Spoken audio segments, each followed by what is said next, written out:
যখনই কোনো সামনে কোনো বাধা আসবে, আপনি যদি অনেস্টলি সততার সহিত সাধনার মাধ্যমে আপনি যদি আপনার কাজটিকে লক্ষ্য স্থির করেন যে আপনাকে ওই লক্ষ্যে পৌঁছাইতে হবে, সফল হতে হবে, কোনো বাধাই আপনাদেরকে আটকে রাখতে পারবে না ইনশাআল্লাহ।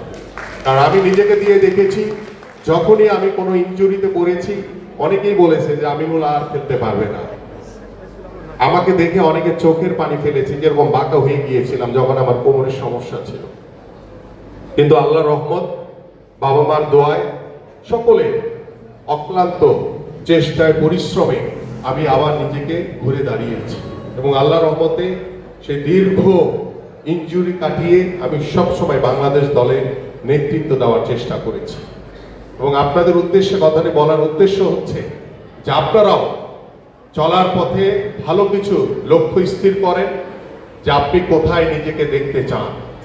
সেই লক্ষ্য স্থির করে আপনি যেখানে যাবেন অত্যন্ত সততা এবং নিষ্ঠার সাথে চেষ্টা করবেন, আল্লাহর রহমত আপনার সাথে থাকবে। কারণ আপনি যা পরিশ্রম করবেন সেটার ফল আপনি অবশ্যই পাবেন। আমাকে বারবার জেল খাটতে হয়েছে, আমার উপরে শারীরিক মানসিক নির্যাতন করা হয়েছে, কিন্তু আমরা ওই স্বৈরাচার শেখ হাসিনার বিরুদ্ধে কিন্তু আমরা লড়াই করে গেছি। আমরা কিন্তু এক চুলো ক্ষান্ত হইনি। এবং আজকে আমাদের মাননীয় ভারপ্রাপ্ত চেয়ারম্যান জনাব তারেক রহমান 24-এর গণঅভ্যুত্থানের যে জুলাই মাস, সেই জুলাই মাসে তিনি এক দফা দাবি দিয়েছিলেন যে স্বৈরাচার শেখ হাসিনার পতনের দাবি। সেই দাবিতে বাংলাদেশের ছাত্র জনতা, আপামর সাধারণ মানুষ, আপনারাও, শিক্ষার্থীরা, অভিভাবকরা সকলে রাজপথে নেমে নিজের জীবনকে উৎসর্গ করে দিয়ে বাংলাদেশকে স্বৈরাচার মুক্ত করেছিলেন। সেই স্বৈরাচার মুক্ত বাংলাদেশে আজকে আমরা স্বপ্ন দেখছি। আজকে এখানে বসে শান্তিপূর্ণভাবে আমরা আপনাদেরকে সংবর্ধনা দিতে পারছি। আগামী ফেব্রুয়ারিতে একটি অবাধ সুষ্ঠু নির্বাচন হবে। সেই নির্বাচনের মাধ্যমে আমরা বাংলাদেশে জনগণের সরকার প্রতিষ্ঠা করব।